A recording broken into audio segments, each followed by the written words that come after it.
ছাত্র জনতার অভ্যুত্থানে ৫ আগস্ট ১৬ বছরের সাম্রাজ্য ছেড়ে ভারতে পালিয়ে যান শেখ হাসিনা। এরপর থেকে নানা প্রশ্ন ঘুরপাক খাচ্ছে। কোন পরিচয়ে সেখানে অবস্থান করছেন তিনি?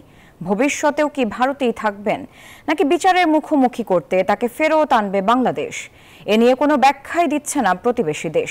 তবে আইনি বিশ্লেষণ বলছে, ফেরত পাঠানোর সিদ্ধান্ত হবে দিন শেষে রাজনৈতিক। খ্রিস্টীয় দিনপঞ্জিকার হিসাবে শেখ হাসিনার দেশ ত্যাগের ২ মাস হলো। এখনো আছেন প্রতিবেশী দেশ ভারতে। তবে কি স্ট্যাটাসে আছেন সেই প্রশ্নই ঘুরে ফিরে আসছে বারবার। একটা টাইম দেখলাম যে আমি পারবো, হয়তো আসলে পারতাম। অন্তর্বর্তী সরকার একাধিকবার জানিয়েছে শেখ হাসিনার স্ট্যাটাস নিয়ে ভারতের কাছে কিছুই জানতে চাওয়া হয়নি। তবে বিচারের জন্য আদালতের নির্দেশনা পেলে ফিরিয়ে আনার উদ্যোগ নেবে পররাষ্ট্র মন্ত্রণালয়। বাংলাদেশ ফেরত চাইলে কি দীর্ঘদিনের মিত্রকে ফেরত দেবে দিল্লি? এ নিয়ে দুই দেশের মধ্যে থাকা বন্দি প্রত্যর্পণ চুক্তির আলোকে লিখেছেন জিন্দাল গ্লোবাল ল স্কুলের অধ্যাপক প্রভাস রঞ্জন।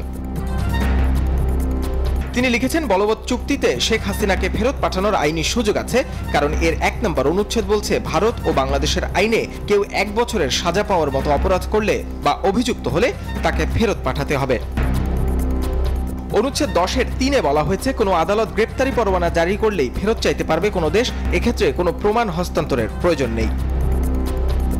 তবে অনুচ্ছেদ ৬-এ রাজনৈতিক ব্যক্তিদের জন্য ব্যতিক্রম রাখা হয়েছে। যদিও এনজিওর কিস্তি প্রথমবার বিকাশ পেমেন্ট করলেই ২০ টাকা ইনস্ট্যান্ট ক্যাশব্যাক। হত্যা বা আন্তর্জাতিক আইন অনুযায়ী স্বীকৃত গণহত্যা ও মানবতা বিরোধী অপরাধ ব্যতিক্রমের অন্তর্ভুক্ত নয়। তবে অনুচ্ছেদ ৮-এর একটি উপদফায় বলা হচ্ছে, অভিযুক্ত যদি শঙ্কা প্রকাশ করেন যে দেশে ফিরলে তিনি ন্যায় বিচার থেকে বঞ্চিত হবেন, আর অনুরোধকৃত দেশ যদি তাতে সন্তুষ্ট হয়, তবে ফেরত পাঠানোর অনুরোধ প্রত্যাখ্যান করতে পারে।